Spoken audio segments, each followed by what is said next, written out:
അസ്സാം വലൈക്കും വറഹമത്തുള്ളാഹി അൽഹംദുലില്ലാഹി റബ്ബിൽ ആലമീൻ അല്ലാഹുമ്മ സ്വല്ലി അലാ മുഹമ്മദിൻ വഅലാ ആലി മുഹമ്മദ്. ഉമർ ഇബ്നുൽ ഖത്താബ് റളിയല്ലാഹു അൻഹുവിൻ്റെ ചരിത്രം ഒരൽപ്പം മനസ്സിലാക്കാനാണ് ഈ ഒരു സംസാരം കൊണ്ട് നമ്മൾ ഉദ്ദേശിക്കുന്നത്. എന്തിനു വേണ്ടിയാണ് നമ്മൾ ഈ ചരിത്രങ്ങൾ പഠിക്കുന്നത്, വായിക്കുന്നത്, മനസ്സിലാക്കുന്നത് എന്ന് വെച്ചാൽ നമ്മൾ ഈമാനികമായ ഒരു ഉണർവുണ്ടാകാൻ, ഏതെങ്കിലും ഒരു സമയത്ത് തിന്മകളിലേക്കോ അധർമ്മങ്ങളിലേക്കോ പോയി വഴുതി വീഴുമ്പോൾ നമ്മളെ അതിൽ നിന്നെല്ലാം തടഞ്ഞു നിർത്തി ഈ ആദർശത്തിൽ ഉറച്ചു നിർത്താൻ, സ്വർഗ്ഗനരകങ്ങളെക്കുറിച്ച് അടിയുറച്ച് വിശ്വസിക്കാൻ.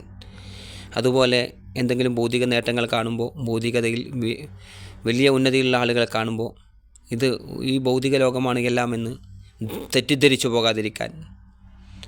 യഥാർത്ഥ ഇസ്സത്തും യഥാർത്ഥ പ്രതാപവും ഇസ്ലാമാണ്.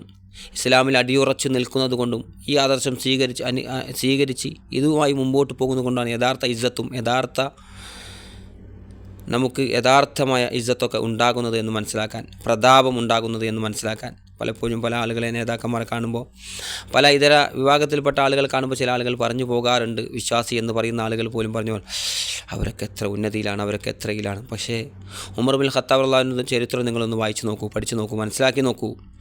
അവിടെ ബൈത്തുൽ മുഖദ്ദസിൻ്റെ ചാവി വാങ്ങാൻ പോകുന്ന രംഗം പോലും അദ്ദേഹം ഒരു അടിമയെ കൂട്ടിക്കൊണ്ട് ഒരു കുതിരപ്പുറത്ത് സഞ്ചരിച്ചതായി, ഒരു ഒട്ടകപ്പുറത്ത് സഞ്ചരിച്ചതായി നമുക്ക് കാണാൻ വേണ്ടി സാധിക്കും. അവസാനം അവിടെ എത്തുന്ന സമയത്ത് ആ ഭൃത്യൻ്റെതായിരുന്നു ദൗത്യം. മുകളിൽ സഞ്ചരിക്കുക, ഇദ്ദേഹം കയറ് പിടിച്ച് നടക്കുക. യാത്രയിലുടനീളം പകുതിയായിട്ടായിരുന്നു അവർ സഞ്ചരിച്ചിരുന്നത്. അവിടെ എത്തിയിട്ടാകുമ്പോൾ ഈ ഒരു സഹാബി തന്നെ പറഞ്ഞു, ഈ ഇത്ര വലിയ റോമും പേർഷ്യയും കീഴടക്കിയ രാജാവിൻ്റെ ചരിത്രമാണ് ഞാൻ പറയുന്നത്. റോമും പേർഷ്യയും കീഴടക്കിയ 14 സാമ്രാജ്യങ്ങൾ കീഴടക്കി വാഴുന്ന വലിയ രാജാവായിരുന്ന ഉമർ ഇബ്നുൽ ഖത്താബിൻ്റെ ചരിത്രം. അപ്പോൾ അവിടെ എത്തിയ സമയത്ത് ഒരു സഹാബിയെ ചോദിച്ചു, ഇങ്ങനെയാണോ നിങ്ങൾ വന്നത്, ഞങ്ങളെയൊക്കെ കുറവാക്കാൻ വേണ്ടിയിട്ട്? അപ്പോൾ അദ്ദേഹം പറഞ്ഞ മറുപടി, ഇസ്ലാം അല്ലാതെ ഒന്നിനെയാണോ നിങ്ങൾ പ്രതാപം ആഗ്രഹിക്കുന്നതെങ്കിൽ ആ പയയിലേക്ക് അള്ളാഹു നമ്മളെ തിരിച്ചു കൊണ്ടുപോകും. ഏറ്റവും വലിയ ഇസ്സത്ത്, ഏറ്റവും വലിയ പ്രതാപം ഇത് ഇസ്ലാമാണ്. അതേപോലെ താങ്കളല്ല അത് പറഞ്ഞതെങ്കിൽ, മറ്റൊരാളാണിത് പറഞ്ഞതെങ്കിൽ ഞാൻ അവരെ ശിക്ഷിക്കുമായിരുന്നു എന്ന് ഉമർ റളിയല്ലാഹു അൻഹു പറഞ്ഞതായി കാണാൻ സാധിക്കും. അവൻ ഏറ്റവും വലിയ ഇസ്സത്തും ഏറ്റവും വലിയ പ്രതാപം എന്താ? ഇസ്ലാമാണ്. അതുപോലെ അദ്ദേഹത്തിൻ്റെ ഇസ്ലാമിൻ്റെ സ്വീകരണം ആദ്യകാലത്ത് പ്രവാചകൻ സല്ലല്ലാഹു അലൈഹി വസല്ലമ ഒരുപാട് തവണ പ്രാർത്ഥിച്ചിരുന്നു, രണ്ടാളൊരു ഉമറിനെ കൊണ്ട് ദീനെ നീ ശക്തിപ്പെടുത്തണേ എന്ന്. ഏതാ ഒരു ഉമർ, ഒന്ന് അബൂജഹൽ, ഒന്ന് ഉമർ ഇബ്നുൽ ഖത്താബ്. ഈ രണ്ടിലൊരാളെ കൂടി ഇസ്ലാമിനെ ശക്തിപ്പെടുത്തണേ എന്ന്.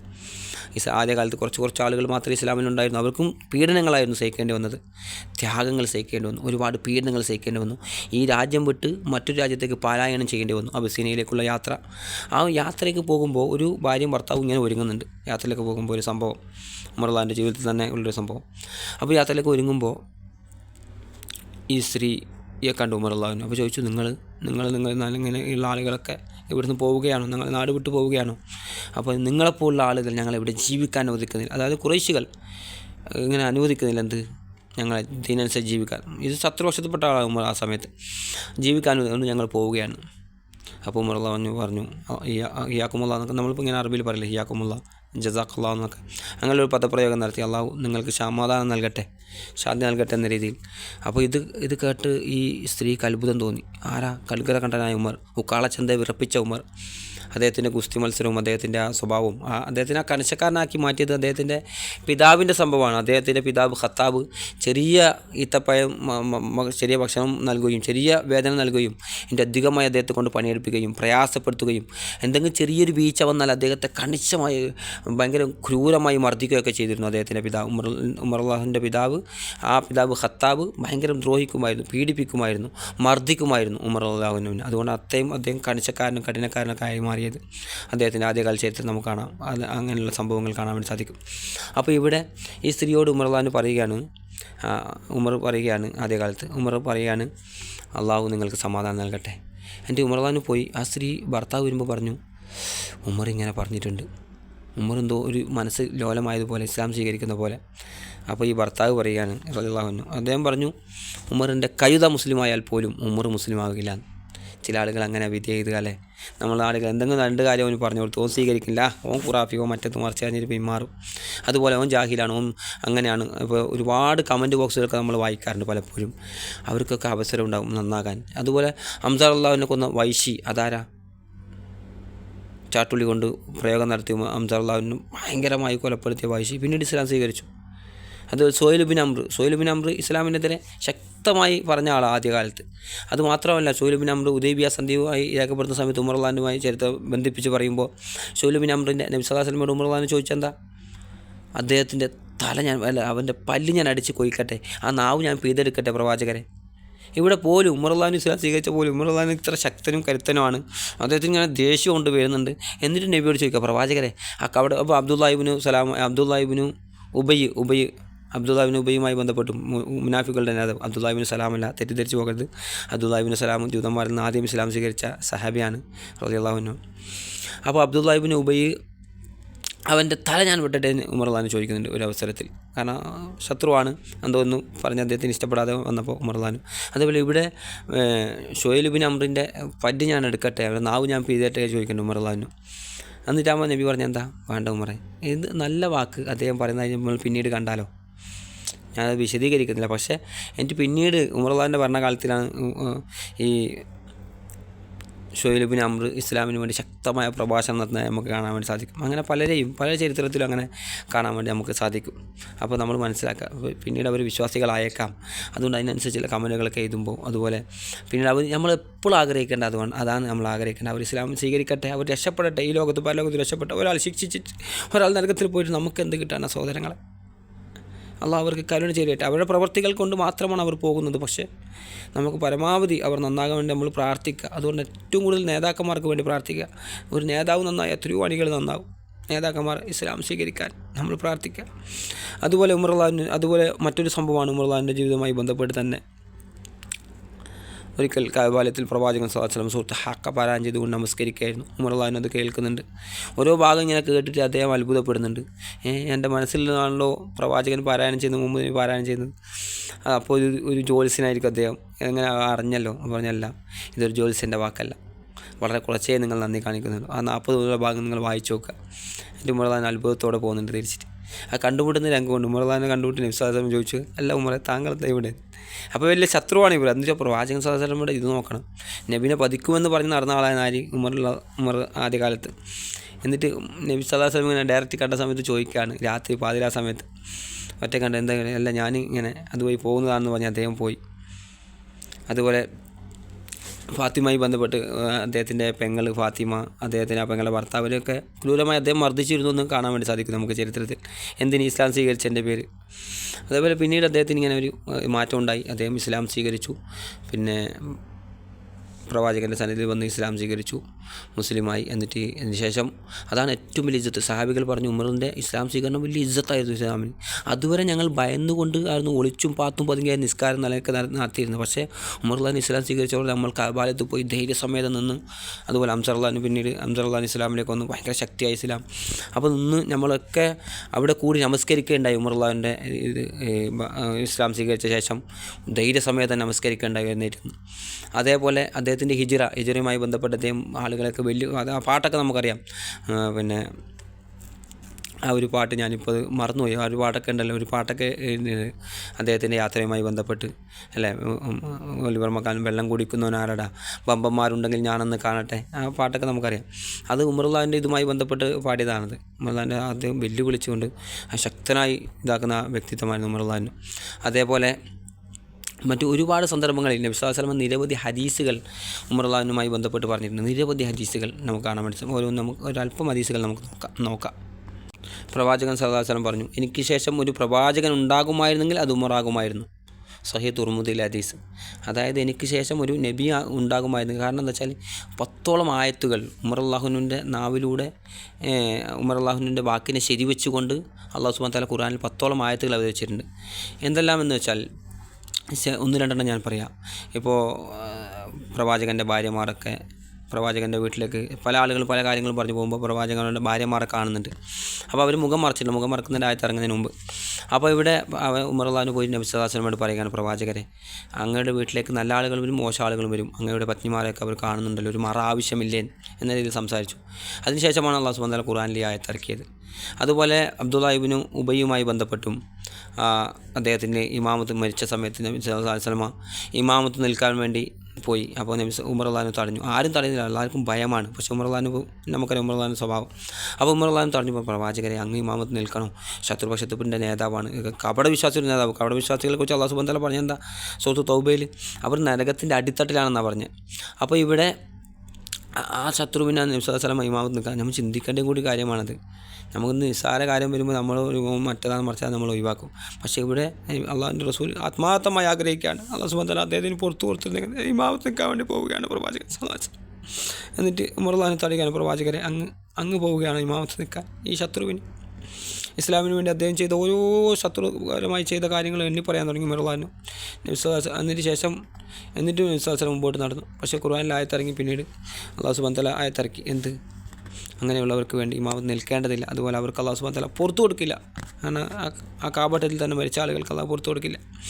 അതേപോലെ മറ്റൊരു സംഭവം, മറ്റൊരു ഖുർആനിലെ വചനം ഇറങ്ങിയത്, യുദ്ധത്തടവുകാരെ പിടിച്ച സമയത്ത്, ഒരു യുദ്ധത്തിൽ തടവുകാരെ പിടിച്ച സമയത്ത് അവരെന്ത് ചെയ്യണമെന്ന് പ്രവാചകൻ ചർച്ച നടത്തി. അപ്പോൾ അബൂബക്കർ സിദ്ദീഖ് റളിയല്ലാഹു പറഞ്ഞ് അവരെ വിട്ടയക്കാം, മോചന ദ്രവ്യം വാങ്ങി വിട്ടയക്കാൻ. പക്ഷേ ഉമർ റളിയല്ലാഹു പറഞ്ഞത് അവരെ വധിച്ച് കളയണം. കാരണം പിന്നീട് അവർ പോയിട്ട് ഒരുപാട് കൂട്ടായിട്ട് ആളുകളൊക്കെ കൂട്ടിയിട്ട് വന്നിട്ട് വീണ്ടും നമുക്കെതിരെ യുദ്ധം ചെയ്യും പിന്നീട്. പക്ഷേ ഉമർ റളിയല്ലാഹു നബി സല്ലല്ലാഹു അലൈഹി വസല്ലം സ്വീകരിച്ച അബൂബക്കർ സിദ്ദീഖ് റളിയല്ലാഹുവിൻ്റെ വാക്കായിരുന്നു. പക്ഷേ പിന്നീട് നമുക്കറിയാം അങ്ങനെ തന്നെ ഉമർ റളിയല്ലാഹുവിൻ്റെ ആ ഒരു ദീർഘവീക്ഷണം പോലെ തന്നെ സംഭവിച്ചു. പക്ഷേ അല്ലാഹു സുബ്ഹാനഹു വ തആല ഖുർആനിൽ ആയത്തിറക്കി, അവരെ ശിക്ഷിക്കണം, വധിക്കണം എന്ന് പറഞ്ഞുകൊണ്ട്, അങ്ങനെയുള്ള യുദ്ധത്തിൻ്റെ നിയമം പറഞ്ഞുകൊണ്ട് ആയത്തിറക്കി. അപ്പോൾ അങ്ങനെ നിരവധി ആയത്തുകൾ ഉമർ റളിയല്ലാഹുവിൻ്റെ വാക്കുകളെ ശരിവെച്ചുകൊണ്ടും അദ്ദേഹത്തിൻ്റെ, അതുകൊണ്ട് നബി സല്ലല്ലാഹു അലൈഹി വസല്ലം മറ്റൊരു ഹദീസിൽ പറഞ്ഞു, തീർച്ചയായും അള്ളാഹു സത്യത്തെ ഉമറിൻ്റെ നാവിലൂടെയും അദ്ദേഹത്തിൻ്റെ ഹൃദയത്തിലുമാക്കിയിരിക്കുന്നു. സുനൻ തുർമുദിയിലെ ഹദീസ്, അബൂദാവൂദും റിപ്പോർട്ട് ചെയ്തിട്ടുണ്ട് ഈ ഹദീസ്. അതായത് തീർച്ചയായും അള്ളാഹു സത്യത്തെ ഉമറിൻ്റെ നാവിലും അദ്ദേഹത്തിൻ്റെ ഹൃദയത്തിലുമാക്കിയിരിക്കുന്നു. അതേപോലെ ഒരു പ്രസിദ്ധമായ സംഭവം നബി സല്ലല്ലാഹു അലൈഹി വസല്ലം ഞാൻ മുമ്പ് പറഞ്ഞു, അത് പ്രവാചകൻ്റെ ഭാര്യമാരൊക്കെ കൂടി പ്രവാചകനോട് പരാതി പറയുന്നുണ്ട്. ഓരോന്ന് പരാതി പറയുന്നത് പ്രവാചകൻ്റെ ഭാര്യമാർ. അപ്പോൾ ഉമർ റളിയല്ലാഹു കടന്നു വന്ന സമയത്ത് ഇവരൊക്കെ ഓടി മറയിൻ്റെ പിന്നിലേക്ക് ഒളിച്ചു. അപ്പോൾ ഉമർ റളിയല്ലാഹു ചോദിച്ചു ശക്തമായി, അള്ളാഹുവിൻ്റെ ദാസികളെ, അടിയാത്തികളെ, നിങ്ങൾ എന്നെ ഭയപ്പെടുകയും പ്രവാചകനെ ഭയപ്പെടാതിരിക്കുകയുമാണോ? അപ്പോൾ ആ മറൻ്റെ പിന്നിൽ നിന്ന് ഒരു സഹാബി വനിത, പ്രവാചകൻ്റെ പത്നിമാരിൽപ്പെട്ട ഒരു വനിത പറഞ്ഞു, അതെ, അങ്ങ് പ്രവാചകനേക്കാൾ കണിശക്കാരനും കഠിനഹൃദയനുമാണ്. അപ്പോഴാണ് പ്രവാചകൻ സല്ലല്ലാഹു അലൈഹി വസല്ലം ചിരിച്ചുകൊണ്ട് പറഞ്ഞ, ഉമറെ, താങ്കൾ ഒരു വഴിയിൽ പ്രവേശിക്കുകയും പിശാച് ആ വഴിയിൽ നിന്ന് മാറി മറ്റൊരു വഴിയിലേക്ക് പ്രവേശിക്കും. അതായത് പിശാച് പോലും ഭയന്നു പോകും ഉമർ റളിയല്ലാഹുവിൻ്റെ വിശ്വാസത്തിന് വലിപ്പം പറയുന്ന മറ്റൊരു ഹദീസ്. ഒരിക്കൽ നബി സല്ലല്ലാഹു അലൈഹി വസല്ലം പറഞ്ഞു, മനുഷ്യർ പലതരം കുപ്പായങ്ങൾ ധരിച്ച് എൻ്റെ മുന്നിലൂടെ ഹാജരാക്കപ്പെടുകയുണ്ടായി. ഞാൻ സ്വപ്നത്തിൽ കണ്ടു, ചിലരുടെ കുപ്പായം നെഞ്ചു വരെ മാത്രമുള്ളായിരുന്നു, ചിലരുടെ അതിലും ചെറുതായിരുന്നു. എന്നാൽ ഉമർ ബിൻ ഖത്താബ് അദ്ദേഹത്തിൻ്റെ കുപ്പായം അത് നിലത്ത് വലിച്ചഴിഞ്ഞിട്ട് ഇങ്ങനെ കുറച്ച് പൊന്തിച്ച് പിടിച്ചിരിക്കുക ഉമർ ബിൻ ഖത്താബ്. അപ്പോൾ സാഹിബുകൾ ചോദിച്ചു, എന്താണ് പ്രവാചകര ആ വ്യാഖ്യാനം, ആ സ്വപ്നത്തിൻ്റെ? നബി സല്ലല്ലാഹു അലൈഹി വസല്ലം പറഞ്ഞു, അത് ദീൻ, മതനിഷ്ഠ വിശ്വാസമാകുന്നു, അത് അത്രയും വിശ്വാസവും. അതുപോലെ മറ്റൊരു ഹദീസിലും കാണാം പ്രവാചകൻ അദ്ദേഹത്തിൻ്റെ അറിവുമായി ബന്ധപ്പെട്ട് പറഞ്ഞത്, പാല് കുടിക്കുന്നതുമായി ബന്ധപ്പെട്ടൊരു ഹദീസ്. പാല് ധാരാളം കുടിച്ചു അവന്. അപ്പോൾ അത് എന്താണെന്ന് ചോദിച്ചപ്പോൾ നബി സല്ലല്ലാഹു അലൈഹി വസല്ലം പറഞ്ഞു, അത് അറിവാണ്, അത്രയും അറിവുണ്ട് അദ്ദേഹത്തിന്, അഗാധമായ അറിവുണ്ട്, പാണ്ഡിത്യമുണ്ട്. അതുപോലെ നിരവധി ഹദീസുകൾ അദ്ദേഹം റിപ്പോർട്ട് ചെയ്തിട്ടുണ്ട് ഉമർ റളിയല്ലാഹു. അതുപോലെ അദ്ദേഹത്തിൻ്റെ ഭരണനൈപുണ്യം. മറ്റൊരു ഹദീസ്, സ്വർഗം കൊണ്ട് സന്തോഷ വാർത്ത അറിയിക്കും. പല പ്രാവശ്യം നബി സല്ലല്ലാഹു അലൈഹി വസല്ലം അദ്ദേഹത്തിന് സ്വർഗം കൊണ്ട് സന്തോഷ വാർത്ത അറിയിച്ചിട്ടുണ്ട്. അതുപോലെ ഉഹുദ് മലയിൽ അദ്ദേഹം ഷഹീദാകുമെന്ന് വരെ പ്രവാചകൻ പ്രവചിച്ചിട്ടുണ്ട്. ഉഹുദ് മല കയറുന്ന സമയത്ത് ഒരിക്കൽ ഉഹുദ് മലയിലേക്ക് കയറി ആര്? അബൂബക്കർ സിദ്ദീഖ് റളിയല്ലാഹു അൻഹു, നബി സല്ലല്ലാഹു അലൈഹി വസല്ലം, അബൂബക്കർ സിദ്ദീഖ് റളിയല്ലാഹു അൻഹു, ഉമർ റളിയല്ലാഹു അൻഹു, ഉസ്മാൻ റളിയല്ലാഹു അൻഹു. ഈ 4 ആളുകൾ ഉഹുദ് മലയിൽ കയറിയപ്പോൾ ഇവരുടെ ഗാംഭീര്യം കൊണ്ട് ഉഹുദ് ഒന്ന് അനങ്ങാൻ തുടങ്ങി, ചെറുതായിട്ടൊന്നും ഇങ്ങനെ കുലുങ്ങാൻ തുടങ്ങി. ആ സമയത്ത് നബി സല്ലല്ലാഹു അലൈഹി വസല്ലം പറഞ്ഞു, ഉസ്ബുത് യാ ഉഹുദ്, നീ അടങ്ങ്, കാരണം നിൻ്റെ മുകളിലുള്ളത് ഒന്ന് നബിയും, രണ്ടാമത്തെ സിദ്ദീഖ്, അബൂബക്കർ സിദ്ദീഖ് റളിയല്ലാഹു അൻഹു, മൂന്നാമത് 2 ഷുഹദയും, 2 ശുഹദാക്കളുമാണ്. അവിടെ നബി സല്ലല്ലാഹു അലൈഹി വസല്ലം പ്രവചിച്ചത് ഉമർ റളിയല്ലാഹു അൻഹുവിൻ്റെ ഇതായിരുന്നു. അതേപോലെ അദ്ദേഹം മറ്റൊരു ഹദീസ് അദ്ദേഹവുമായി ബന്ധപ്പെട്ട് തന്നെ പ്രവാചകൻ സല്ലല്ലാഹു അലൈഹി വസല്ലം നിരവധി, എനിക്ക് ശേഷം ഒരു പ്രവാചകൻ ഉണ്ടാകുമായിരുന്നെങ്കിൽ അത് ഉമറാകുമായിരുന്നു എന്ന് പറഞ്ഞിട്ടുണ്ട്. തെറ്റിദ്ധരിക്കരുത്, എനിക്ക് ശേഷം ഒരു പ്രവാചകൻ ഉണ്ടാകുമായിരുന്നെങ്കിൽ അത് ഉമറാകുമായിരുന്നു. അത് തന്നെ മതി ഉമർ റളിയല്ലാഹുവിൻ്റെ ശ്രേഷ്ഠത എത്രമാത്രമുണ്ടെന്ന് നമ്മൾ മനസ്സിലാക്കാൻ. അതേപോലെ നബി സല്ലല്ലാഹു അലൈഹി വസല്ലം പറഞ്ഞു, ഞാൻ സ്വർഗ്ഗത്തിൽ വെച്ച് ഒരു കൊട്ടാരം കണ്ടു, വലിയ മനോഹരമായൊരു കൊട്ടാരം കണ്ടു സ്വപ്നത്തിൽ. ആ കൊട്ടാരത്തിൻ്റെ പുറത്തൊരു സ്ത്രീ ഓതി കൊടുക്കുന്നുണ്ട്. ഇത് പറയുമ്പോൾ ഈ സദസ്സ് ഉമറുള്ളാഹിന് ഉണ്ടായിരുന്നു. അപ്പോൾ പറഞ്ഞു അദ്ദേഹത്തിൻ്റെ ഈർച്ച. ഞാൻ ചോദിച്ചു ആരുടെ കൊട്ടാരമാണത്? അപ്പോൾ അത് ഉമറിൻ്റെ കൊട്ടാരമാണ്. ഞാൻ ഭയന്നു, എനിക്ക് പ്രവേശിക്കാൻ ആഗ്രഹമുണ്ട്, അടിപൊളി കൊട്ടാരമാണ്, പക്ഷേ അത് ഉമറിൻ്റെ ഈർച്ചത ഭയന്നുകൊണ്ട് ഞാൻ പ്രവേശിക്കാതെ മാറി. അപ്പോൾ ഉമറുള്ളാഹിന് അവിടുന്ന് സദസ്സിൽ നിന്ന് കേട്ടുകൊണ്ട് കരയാണ്, പ്രവാചകരെ അങ്ങയുടെ കാര്യത്തിൽ എനിക്ക് ഈർഷ്യതയോ എന്ന് പറഞ്ഞുകൊണ്ട് ഉമറുള്ളാഹിന് കരയുകയുണ്ടായി. അതുപോലെ നിരവധി തവണ ഉമറുള്ളാഹിന് പ്രാർത്ഥിച്ചതായി നമ്മൾ കാണാൻ വേണ്ടി സാധിക്കും. ഷഹീദാകാൻ വേണ്ടി, അള്ളാഹുവേ നിൻ്റെ മാർഗ്ഗത്തിൽ എനിക്ക് നീ രക്തസാക്ഷിത്വം, ഷഹീദ് പദവി പ്രദാനം ചെയ്യണമേ, എൻ്റെ മരണം നിൻ്റെ പ്രവാചകൻ്റെ നഗരത്തിൽ അഥവാ മദീനയിലാക്കണമേ. പ്രാർത്ഥന എന്താ? മദീനയിലാക്കണമേ, രക്തസാക്ഷിത്വം നൽകണമേ.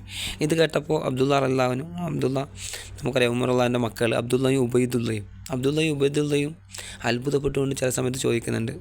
മകൾ അഫ്സ വരെ ചോദിച്ചു എന്നാണ് ചില ഗ്രന്ഥങ്ങളിൽ. അതെങ്ങനെ സാധിക്കും? ഷഹീദും ആകണം, എന്നാൽ ഈ പട്ടണത്തിൽ വെച്ച് തന്നെ ആകണം എന്ന് അവർ അത്ഭുതത്തോട് ചോദിക്കുകയുണ്ടായി. എന്നാൽ ഉമറുള്ളാഹിന് പറഞ്ഞു അള്ളാഹു ഉദ്ദേശിക്കാൻ വളരെ നിസ്സാരമായ കാര്യമാണെന്ന് അള്ളാഹുവിനെ സംബന്ധിച്ചിടത്തോളം. അങ്ങനെ പിന്നീട് അദ്ദേഹത്തിൻ്റെ മരണം നമ്മൾ നോക്കുക, എത്രമാത്രം ആ പ്രാർത്ഥന അക്ഷരാർത്ഥത്തിൽ അള്ളാഹു സുബ്ഹാനഹു വ തആല സ്വീകരിച്ചു എന്ന്. മദീനയിൽ മാത്രമല്ല, ഈ പള്ളിയിൽ വെച്ച്, മസ്ജിദ് നബവിയിൽ വെച്ച്, അള്ളാഹിൻ്റെ റസൂലിൻ്റെ പട്ടണത്തിൽ വെച്ചല്ല, ആ പള്ളിയിൽ വെച്ചുകൊണ്ട് സുബഹി നിസ്കാരത്തിൽ ഏറ്റവും നല്ല ഷഹീദ നമസ്കാരത്തിൽ വെച്ചുകൊണ്ട് അബൂ ലുഅ്ലുഅത്ത് എന്ന മജൂസി അദ്ദേഹത്തെ വധിക്കുകയുണ്ടായി. അപ്പോൾ നമ്മൾ ഒരു കാര്യം പ്രാർത്ഥിക്കുമ്പോൾ നമ്മൾ ചിന്തിക്കുക അതെങ്ങനെ സാധിക്കുമെന്ന് നമ്മൾ ചിന്തിക്കേണ്ട. നമുക്ക് ആഗ്രഹമുണ്ടെങ്കിൽ നമ്മൾ പ്രാർത്ഥിക്കുക. അല്ലാഹു സുബ്ഹാനഹു വ തആല വളരെ നിസ്സാരമായിക്കൊണ്ട് നമുക്ക് നൽകാൻ കഴിവുള്ളവനാണെന്ന് നമ്മൾ വിശ്വസിക്കുക. അതേപോലെ അദ്ദേഹം ഭരണാധികാരിയായിരിക്കുന്ന സമയത്ത് എത്രമാത്രം വിനയാന്യതനായിരുന്നു എന്ന് കാണിക്കുന്ന ഒരുപാട് സംഭവങ്ങൾ കാണാൻ വേണ്ടി സാധിക്കും. അദ്ദേഹം ഈ രാത്രി കാലഘട്ടത്തിൽ നടന്നുകൊണ്ട് എല്ലാം നിരീക്ഷിക്കുന്ന ഒരു സ്വഭാവം അദ്ദേഹത്തിനുണ്ടായിരുന്നു. അതുകൊണ്ട് പല സന്ദർഭങ്ങളിലും പിന്നെ പല തീരുമാനങ്ങൾ എടുക്കുമ്പോൾ പല ആളുകൾക്കും ഈ ഭക്ഷണം തോളിലേന്തി രാത്രി കാലത്ത് ആരും അറിയാതെ കൊണ്ടുകൊടുക്കുന്ന സ്വഭാവം.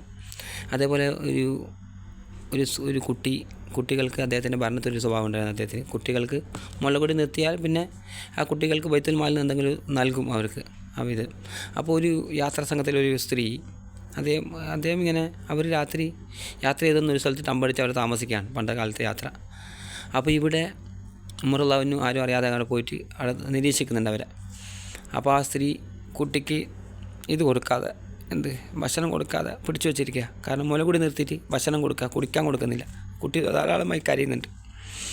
അപ്പോൾ ഉമറുള്ളാഹിന് ഇത് ശ്രദ്ധിക്കുന്നുണ്ട്. അപ്പോൾ കുട്ടി പറയാണ്, ആ മാതാവ് പറയാണ്, മുലകൂടി പ്രായം കഴിഞ്ഞ കുട്ടികൾക്ക് ഉമർ എന്ത് കൊടുക്കുന്നുണ്ട്?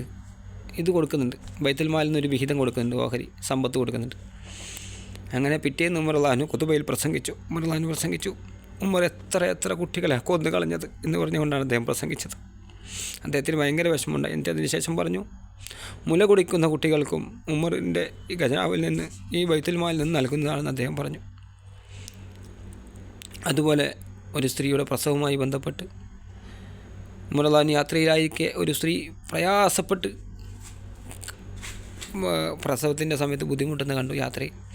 അപ്പോൾ വന്ന ആളുകളാണ്, ആ മദീനയിലേക്ക് വന്ന ആളുകളാണ്. അപ്പോൾ ആ സമയത്ത് തൻ്റെ ഭാര്യയും കൂട്ടിക്കൊണ്ടുപോയി അവരെ ശുശ്രൂഷിച്ചു. എന്നിട്ട് തൻ്റെ പുറത്തിരുന്നു കൊണ്ട് തൻ്റെ ഈ ഭാര്യയുടെ ഭർത്താവിനോട് സംസാരിക്കുകയാണ്. അപ്പോൾ ഈ ഭാര്യ അകത്തുനിന്ന് കുട്ടി ആ പ്രസവം കഴിഞ്ഞിട്ട് വന്നിട്ട് പറഞ്ഞു, അമീറുൽ മുഅ്മിനീൻ, അവർക്കൊരു ആൺകുട്ടി ഉണ്ടായി, സന്തോഷ വാർത്ത അറിയിക്കുക. അപ്പോഴാണ് ഇവർക്ക് അറിയുന്നത് ഇത് അമീറുൽ മുഅ്മിനീൻ രാജ്യത്തിൻ്റെ ഭരണാധികാരിയാണ്. അതുപോലെ അദ്ദേഹം പറഞ്ഞ വാക്ക്, ഈ മരുഭൂമിയിൽ ഒരൊട്ടക്കുട്ടി മരിച്ചു വീണാൽ പോലും, ഒരാട്ടിൻകുട്ടി മരിച്ചു വീണാൽ പോലും ഉമർ അതിന് സമാധാനം പറയണ്ടേ എന്ന് പറഞ്ഞ് വിലപിക്കുകയായിരുന്നു ഈ ഭരണാധികാരം കിട്ടിയിട്ട്. അതുപോലെ ഒരു സൂറത്ത്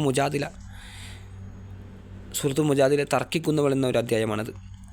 അവിടെ പ്രവാചകനോട് തൻ്റെ ഭർത്താവിൻ്റെ കാര്യത്തിൽ തർക്കിക്കുന്നൊരു സംഭവമാണ് പറയുന്നത്. ഭാര്യ അതായത് ഇങ്ങനെ കുതർക്കത്തിൽ ഏർപ്പെടുകയല്ല, മറിച്ച് ഒരു ന്യായത്തിന് വേണ്ടി ഇങ്ങനെ വീണ്ടും വാദിക്കുക, അതാണ് അവിടെ തർക്കം കൊണ്ട് ഉദ്ദേശിക്കുന്നത്.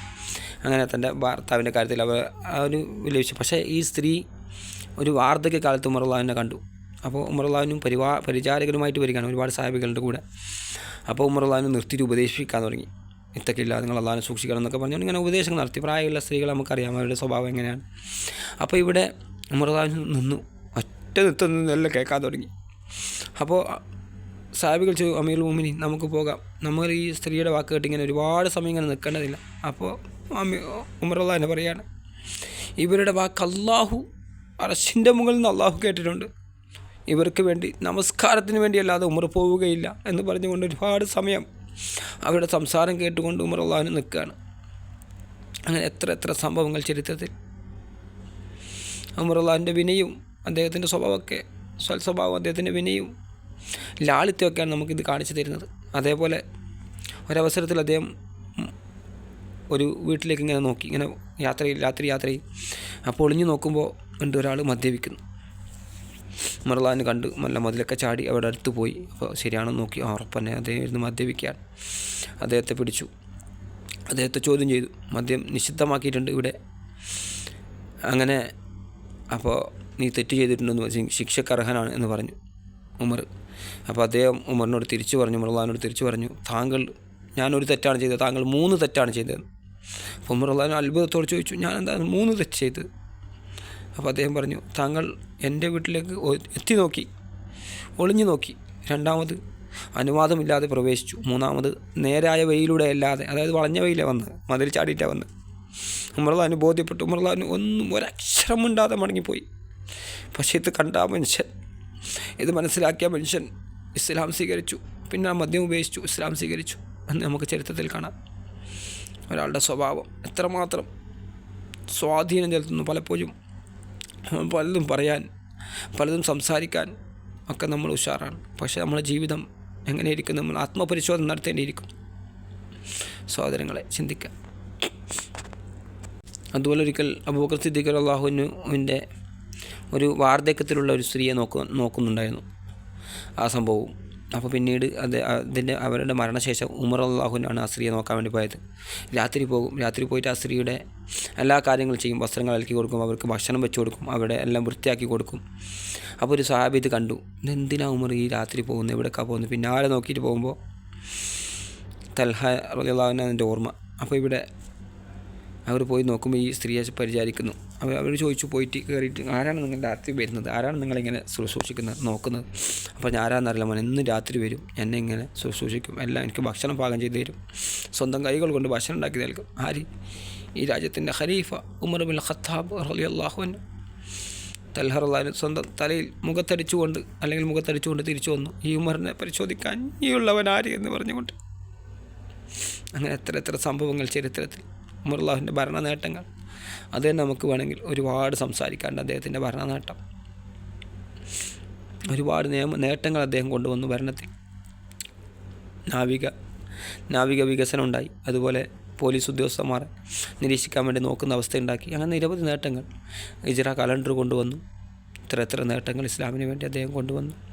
അദ്ദേഹത്തിൻ്റെ സ്വഭാവം എത്ര വിനയാനിതനായിരുന്നു. പണ്ട് കാലത്ത് ശക്തിയും ഇതൊക്കെയുള്ള ആൾ പല പ്രാവശ്യം വാളൂരിക്കൊണ്ട് ഞാൻ അവൻ്റെ തല വെട്ടട്ടെ, കൈത്തെടുക്കട്ടെ, ശിരസ്സെടുക്കട്ടെ എന്നൊക്കെ പറഞ്ഞ വ്യക്തിത്വം. ഒരവസരത്തിൽ സ്ത്രീകൾക്ക് വേണ്ടി അദ്ദേഹം ഒരു കുത്തുബയിൽ പറഞ്ഞു, സ്ത്രീകൾ കുമ്പാരമായി മഹർ നല്ലോണം ചോദിക്കുന്നുണ്ട്. അപ്പോൾ പണ്ട് കാലത്തെ കഥയെ പറഞ്ഞു. അപ്പോൾ ഇപ്പം എത്ര ചോദിക്കും? മഹർ ഇങ്ങനെ നല്ലോണം ചോദിക്കുന്നുണ്ട്. അതുകൊണ്ട് അതിനൊരു നിബന്ധന വെക്കണം എന്നൊരു തോന്നൽ എനിക്കുണ്ടായി. അതുകൊണ്ട് അതിനെക്കുറിച്ച് അദ്ദേഹം ഒരു കുത്തുബയിൽ സംസാരം നടത്തി. അപ്പോൾ ഒരു സ്ത്രീ എഴുന്നേറ്റ് പറഞ്ഞു, ഉമർ, താങ്കൾക്ക് എന്തധികാരം അതിൽ? കാരണം അല്ലാഹു സുബ്ഹാനഹു വ തആല ഖുർആനിൽ പറഞ്ഞിട്ടില്ലേ, ഒരു കുംഭാരമായി തന്നെ അവർ നൽകിയിട്ടുണ്ടെങ്കിലും അവരോടത് തിരിച്ചു ചോദിക്കരുത് എന്ന്. അപ്പോൾ ഒരു വാള് ഊരിക്കൊണ്ടുവന്ന ആ സ്ത്രീ ചോദിച്ചെന്നാണ്. എന്നിട്ട് ഉമർ റളിയല്ലാഹു പറഞ്ഞില്ല. ഉമർ റളിയല്ലാഹു പറഞ്ഞു, ജനങ്ങൾ ഉമറിനേക്കാൾ അറിവുള്ളവരായിരിക്കുന്നു, ജനങ്ങൾ ഉമറിനേക്കാൾ അറിവുള്ള ആളായിരിക്കുന്നു എന്ന് പറഞ്ഞുകൊണ്ട് അദ്ദേഹം നിർത്തി. കാരണം ആ സ്ത്രീയുടെ പേര് പോലും ഹദീസ് ഗ്രന്ഥങ്ങൾ. അപ്പോൾ സാധാരണ സ്ത്രീയായിരുന്നു, അത്രമാത്രം അവർക്ക് ഉമർ റളിയല്ലാഹുവിനോട് ചോദിക്കാനും പറയാനും ഒക്കെ കഴിയുമായിരുന്നു. അതുപോലെ ഒരു കുട്ടിയുടെ പിതാവ് ഉമർ റളിയല്ലാഹുവിൻ്റെ അടുക്കൽ ഒരിക്കൽ വന്നിട്ട് പറഞ്ഞു, എൻ്റെ മകൻ എന്നെ നോക്കുന്നില്ല. അങ്ങനെ ഒരുപാട് പരാതികൾ പറഞ്ഞു, എൻ്റെ മോൻ എന്നെ നോക്കുന്നില്ല, എന്നെ അനുസരിക്കുന്നില്ല, എന്നോട് ഇത് ഒരുപാട് കടമകളുണ്ടല്ലോ, അതൊന്നും ചെയ്യുന്നില്ല. അപ്പോൾ ഉമർ റളിയല്ലാഹു ഇങ്ങനെ പെട്ടെന്ന് തീരുമാനിക്കുന്ന ആളല്ല. കുട്ടിയോടും ചോദിച്ചു എന്താണ് സംഭവം. അപ്പോൾ കുട്ടി പറഞ്ഞു, മാതാപിതാക്കളോട് മക്കൾക്ക് കടമകളുണ്ട്, പക്ഷെ അവർക്ക് ഞങ്ങളോട് കടമകളില്ലേ? അവനുണ്ട്. എന്തൊക്കെയാണതെന്ന് കുട്ടി ചോദിച്ചു. കുട്ടി ഞാൻ കുറച്ച് വലുതായിട്ടുണ്ട്. അപ്പോൾ ഇവിടെ നല്ല ഭാര്യയെ തിരഞ്ഞെടുക്കുക, അതായത് ഈ നല്ലൊരു മാതാവിനെ തിരഞ്ഞെടുക്കുക, നല്ല പേരിടുക, ഖുർആൻ പഠിപ്പിക്കുക. അപ്പോൾ ഈ കുട്ടി പറഞ്ഞു, ഇതൊന്നും എൻ്റെ പിതാവ് എനിക്ക് വേണ്ടി ചെയ്തില്ല. എനിക്ക് വേണ്ടി തിരഞ്ഞെടുത്ത ഒരു അടിമ സ്ത്രീയായിരുന്നു. നല്ല സ്ത്രീയല്ല, ഒരു അടിമ സ്ത്രീയായിരുന്നു. അതേപോലെ എനിക്ക് പേരിട്ടത് നമ്മൾ കരിവണ്ട് എന്നൊക്കെ പറയില്ല അറബിയിൽ, മലയാളത്തിൽ കരിവണ്ട്, കരിക്കട്ട എന്നൊക്കെ ആ അർത്ഥത്തിലൊരു പേരായിരുന്നു. ഖുർആനിലൊന്നും എനിക്ക് പഠിപ്പിച്ച് തന്നിട്ടില്ല. അപ്പോൾ ഉമർ റളിയല്ലാഹു തിരിച്ച് അദ്ദേഹത്തോട് പറഞ്ഞു, നിങ്ങളെ അവൻ ദ്രോഹിക്കുന്നതിന് മുമ്പ് അവനെ നിങ്ങൾ ദ്രോഹിച്ചിരിക്കുന്നു എന്ന് പറഞ്ഞാൽ കുട്ടിയെ വെറുതെ വിടുകയുണ്ടായി. അതുപോലെ ദീനിൻ്റെ കാര്യത്തിൽ എന്തെങ്കിലും ഒരു തീരുമാനം ആരെങ്കിലും എന്തെങ്കിലും എടുത്താൽ കർശനമായി തീരുമാനം എടുക്കുന്ന ആളായിരുന്നു ഉമർ റളിയല്ലാഹു അൻഹു. എന്തെങ്കിലും വിശ്വാസം ഉണ്ടാക്കുക ദീനിൽ, ഖുർആനിൽ എന്തെങ്കിലും ആശയത്തിൻ്റെ പേരിൽ എന്തെങ്കിലും കുപ്രചാരണം ഉണ്ടാക്കുക, അങ്ങനെയൊക്കെ ചെയ്തവരെ ശക്തമായി അടിക്കുകയും ശക്തമായി ആരോടും മിണ്ടരുതെന്ന് പറയുകയും, അങ്ങനെ ഒരു സമൂഹ വിലക്കുണ്ടല്ലോ, അങ്ങനെ വിലക്കൊക്കെ ഏർപ്പെടുത്തുകയൊക്കെ ചെയ്യുമായിരുന്നു ഉമർ ഇബ്നുൽ ഖത്താബ് റളിയല്ലാഹു അൻഹു. അവസാനമായി അദ്ദേഹത്തിൻ്റെ മരണവുമായി ബന്ധപ്പെട്ട ചില കാര്യങ്ങൾ. അപ്പോൾ മദീനയിൽ പുറത്തുനിന്നുള്ള ആളുകളെ വന്നുകൊണ്ട് താമസിപ്പിക്കാൻ, അവിടെ തന്നെ താമസാക്കാൻ ഉമർ റളിയല്ലാഹു അൻഹു സമ്മതിച്ചിരുന്നില്ല. പക്ഷേ ചില പ്രത്യേക കഴിവുള്ള ആളുകളെ, ഇപ്പോൾ നമുക്കറിയാം മരത്തിൻ്റെ പണികൾ, ആശാരിപ്പണി, എന്തെങ്കിലും അങ്ങനെ പ്രത്യേക കഴിവുള്ള ആളുകളെ അദ്ദേഹം ഇവിടെ താമസിച്ചിരുന്നു. അതിൽപ്പെട്ട ഒരാളായിരുന്നു ആര്? ഈ ഉമർ റളിയല്ലാഹു അൻഹു വധിച്ച അബൂ ലുഹ്ലുഅത്ത് എന്ന മജൂസി. അദ്ദേഹം മജൂസിയായിരുന്നു, അഗ്നി ആരാധകൻ മജൂസിയായിരുന്നു. അദ്ദേഹം ഈ ഒരു പരാതിയുമായി ഒരിക്കൽ വന്നു. ഉമർ റളിയല്ലാഹു അൻഹു പരാതി പറഞ്ഞു, എനിക്കത്ര ശമ്പളം തരുന്നില്ല എന്ന രീതിയിൽ പരാതി പറഞ്ഞു. അപ്പോൾ ഉമർ റളിയല്ലാഹു അൻഹു നോക്കുന്ന സമയത്ത് അദ്ദേഹത്തിന് മോശമില്ലാതെ ശമ്പളമാണ് കൊടുക്കുന്നത്, പൈസ കൊടുക്കുന്നുണ്ട്. അദ്ദേഹം ഒരു കൊല്ലപ്പണിക്കാരനായിരുന്നു, അങ്ങനെ കൊടുക്കുന്നുണ്ട്, അങ്ങനെ വിട്ടയച്ചു. അങ്ങനെ അദ്ദേഹത്തിന് ആ പരാതി അത്ര സ്വീകരിച്ചില്ല. ആ ഒരു വൈരാഗ്യം അദ്ദേഹത്തിനുണ്ടായിരുന്നു. അതേപോലെ ഒരിക്കൽ ഉമർ റളിയല്ലാഹു അൻഹു ഇങ്ങനെ യാത്ര പോകവേ അദ്ദേഹം നല്ലൊരു ആയുധമുണ്ടാക്കിയിട്ടുണ്ട്. അദ്ദേഹം ശില്പിയാണ്, ഈ കൊല്ലപ്പണിക്കാരനാണ് ആര്? ഈ അബൂ ലുഹ്ലുഅത്ത് എന്ന മജൂസി. അപ്പോൾ നല്ലൊരു ആയുധം ഉണ്ടാക്കിയിട്ട് അദ്ദേഹം പറഞ്ഞു, ഇത് കണ്ടിട്ട് അദ്ദേഹം പറഞ്ഞു, നിങ്ങൾ നല്ലൊരു ആയുധമാണല്ലോ ഉണ്ടാക്കിയിരിക്കുന്നതെന്ന് ഉമർ റളിയല്ലാഹു അൻഹു പറഞ്ഞു. ആ സമയത്ത് അവൻ പറഞ്ഞു, ആ ശത്രു പറഞ്ഞു, അതെ, അങ്ങക്ക് വേണ്ടിയും ഞാനൊരു ഇത് ഉണ്ടാക്കിയിട്ടുണ്ട്, അന്ന് കിഴക്കും പടിഞ്ഞാറും അത് ചർച്ചയാകും എന്ന് പറഞ്ഞു. ഉമർ റളിയല്ലാഹു അൻഹു മനസ്സിലായി, ഉമർ റളിയല്ലാഹു അൻഹു ഭയങ്കര ദീർഘവീക്ഷണമുള്ള വ്യക്തിയാണ്. പക്ഷേ ഇത് കേട്ട സഹാബികൾക്ക് പോലും മനസ്സിലായി. സഹാബികൾ പോലും പറഞ്ഞു, നമുക്ക് അദ്ദേഹത്തെ വിളിക്കാം, ചോദ്യം ചെയ്യാം എന്നൊക്കെ പറഞ്ഞു. അപ്പോൾ ഉമർ റളിയല്ലാഹു അൻഹു പറഞ്ഞു, വേണ്ട, അദ്ദേഹത്തെ വിട്ട് കളയുക. അങ്ങനെ അത് വിട്ടു. അതേപോലെ അവന് ഒരു ഉറച്ച തീയിലായിരുന്നു ഉള്ളത്, ഉമർ റളിയല്ലാഹു അൻഹു വധിക്കാൻ. അങ്ങനെ ഒരു നമസ്കാരത്തിൽ ഒരു സുബഹിക്ക് അദ്ദേഹം ഇന്നത്തെ പോലെ വെളിച്ചവും കാര്യമൊന്നുമില്ല. അപ്പോൾ ഇവിടെ വെളിച്ചു ഇരുന്നുകൊണ്ട് ഉമർ റളിയല്ലാഹു അൻഹു നമസ്കരിക്കുന്ന സമയത്ത്, ഒന്നാമത്തെ റക്അത്ത് കഴിഞ്ഞ് രണ്ടാമത്തെ റക്അത്തിൽ പ്രവേശിക്കുന്ന സമയത്ത് ആ മറയിൽ നിന്ന് വന്നുകൊണ്ട് ഉമർ റളിയല്ലാഹു അൻഹുവിനെ കുത്തി ഒരുപാട് തവണ തൻ്റെ ചാട്ടുളി കൊണ്ട് പ്രത്യേകം സജ്ജമാക്കി അപ്പുറം ഇപ്പുറമൊക്കെ മൂർച്ചയുള്ള ആയുധം കൊണ്ട് അതിൽ വിഷം പുരട്ടിയിട്ട് ഒരുപാട് തവണ കുത്തി. അങ്ങനെ ഓടുന്ന സമയത്ത് തന്നെ 2-3 സഹാബികളെ കുത്തുകയും 2-3 സഹാബികൾ മരിക്കുകയും ഒരുപാട് ആളുകൾക്ക് പരിക്കേൽക്കുകയും ചെയ്തു. ഒരുപാട് ഇങ്ങനെ അവസാനം പിടിച്ചു വെച്ച സമയത്ത് സ്വന്തം കൈത്തറുത്തുകൊണ്ട് അദ്ദേഹം ആത്മഹത്യ ചെയ്യുകയാണ് ചെയ്തത്, ഈ അബൂ ലുഹ്ലുഅത്ത് എന്ന മജൂസി. ഇവിടെ ശ്രദ്ധിക്കേണ്ട കാര്യം, ഇവിടെ ഈ മരിച്ച് ഉമർ റളിയല്ലാഹു അൻഹു ഇങ്ങനെ ഒരുപാട് വൈദ്യന്മാർ വന്നു, ഒരുപാട് പരിശോധിച്ചു. അപ്പോൾ എന്തെങ്കിലും പാലൊക്കെ കുടിക്കുമ്പോൾ പുറത്തേക്ക് പോകുമായിരുന്നു. ആ സമയത്ത് പോലും ഉമർ റളിയല്ലാഹു അൻഹുവിനെ കാണാമെന്ന ഒരു ചെറുപ്പക്കാരൻ കാണാമെന്നപ്പോൾ അദ്ദേഹത്തിൻ്റെ വസ്ത്രം ഒരല്പം താഴെയായിരുന്നു, നെര്യാണിക്ക് താഴെ. ഉമർ റളിയല്ലാഹു അൻഹു തിരിച്ചു വിളിച്ചു ചോദിച്ചു, നിങ്ങളുടെ വസ്ത്രം താഴേക്ക് പോയിട്ടുണ്ട്, അത് നേരാക്കണം പറഞ്ഞു. ആ ഏത് സമയത്ത് മരണ കടക്കയിലാണ്, ഇനി രക്ഷയില്ല, മരിക്കുന്ന സമയത്ത് പോലും ഉമർ ഇബ്നുൽ ഖത്താബ് റളിയല്ലാഹു അൻഹു കാണിച്ച ഈ ആദർശത്ത് കാണിച്ചത്. അതുപോലെ പെട്ടെന്ന് ബാക്കിയുള്ള നമസ്കാരം നിസ്കരിച്ചു ആളുകൾ, എൻ്റെ ഉമർ റളിയല്ലാഹു അൻഹുവിൻ്റെ ശുശ്രൂഷകൾ നടത്തി. പക്ഷേ രക്ഷയില്ല. എൻ്റെ ഉമർ റളിയല്ലാഹു അൻഹു തൻ്റെ മക്കളെ വിളിച്ചുകൊണ്ട്, ഒരാളുകൾ വിളിച്ചുകൊണ്ട് ഉപദേശം നൽകാൻ തുടങ്ങി. 6ഓളം സംഘത്തെ അദ്ദേഹം തീരുമാനിച്ചു. അദ്ദേഹം ഡയറക്റ്റ് പറയുകയല്ല ഇന്ന സഹാബിയാണ്. ഇപ്പോൾ രണ്ട് മാർഗ്ഗങ്ങൾ അദ്ദേഹത്തിനുണ്ട്. ഒന്നിക്ക് ആരെങ്കിലും തീരുമാനിക്കുക. അദ്ദേഹം പറഞ്ഞു, നബി സല്ലല്ലാഹു അലൈഹി വസല്ലം ആരും തീരുമാനിച്ചില്ല. അത് പക്ഷേ അബൂബക്കർ സിദ്ദീഖ് റളിയല്ലാഹു അൻഹു തീരുമാനിച്ചിട്ടുണ്ട്, ആരും ഉമർ റളിയല്ലാഹു അൻഹുവിനെ. പക്ഷേ ഉമർ റളിയല്ലാഹു അൻഹു 6ഓളം ആളുകളെ തീരുമാനിച്ചത്. 6ഓളം ആളുകളോട് നിങ്ങൾ ഒരു തീരുമാനത്തിലെത്തണമെന്നും ഒരാളെ ആക്കണമെന്നും, എന്നാൽ എൻ്റെ മക്കൾക്ക് ഇത് നൽകേണ്ടതില്ല എന്നും അദ്ദേഹം പറഞ്ഞു. പ്രത്യേകം എടുത്ത് പറഞ്ഞു, എൻ്റെ മക്കൾക്ക് വേണ്ട, ഉമർ തന്നെ ഇനി മതിയായതാണ്, അതിന് ശേഷം മക്കളെ ആവശ്യമില്ല എന്ന രീതിയിൽ. അതേപോലെ എൻ്റെ മയ്യത്ത്, എൻ്റെ കബറടക്കുമ്പോൾ പ്രവാചകൻ്റെ അടുത്ത് തന്നെ കിടക്കണമെന്ന്, അബൂബക്കർ സിദ്ദീഖ് റളിയല്ലാഹു അൻഹുവിൻ്റെ അടുത്ത് തന്നെ കിടക്കണമെന്ന് അദ്ദേഹത്തിന് ആഗ്രഹമുണ്ടായി. പോയിട്ട് ആയിഷ റളിയല്ലാഹു അൻഹയോട് ചോദിക്കാൻ പറഞ്ഞു. ആയിഷ റളിയല്ലാഹു വീട്ടിലാണുള്ളത്, ചോദിക്കാൻ പറഞ്ഞു. എനിക്ക് ഉമർ റളിയല്ലാഹു അൻഹു പറഞ്ഞൊരു വാക്കുണ്ട് അവിടെ, നിങ്ങൾ പോയിട്ട് ഉമറിന് വേണ്ടി ചോദിക്കണമെന്നാണ് പറഞ്ഞു. അദ്ദേഹം വീണ്ടും പറഞ്ഞു, അബ്ദുള്ളയോട് പറഞ്ഞു, എൻ്റെ മയ്യത്ത് അവിടെ കൊണ്ടുവച്ചിട്ട് നിങ്ങൾ വീണ്ടും ഒന്ന് ചോദിക്കണം. ഇപ്പോൾ ഖലീഫയാണല്ലോ ഈ സമയത്തല്ല, വീണ്ടും അവിടെ ഞാൻ മരിച്ച ശേഷം എൻ്റെ മയ്യത്ത് കൊണ്ടുവച്ചിട്ട് നിങ്ങൾ വീണ്ടും ചോദിക്കണം. അഥവാ എന്തെങ്കിലും ആയിഷമ്മക്ക് എന്തെങ്കിലും പ്രയാസം ഉണ്ടെങ്കിൽ എന്നെ മറ്റു പൊതു ഖബർസ്ഥാനത്ത് ഖബറടക്കണമെന്ന് അദ്ദേഹം വസിയത്ത് പറയുകയുണ്ടായി. അതേപോലെ മകൻ ചെയ്യുകയും. എന്നാൽ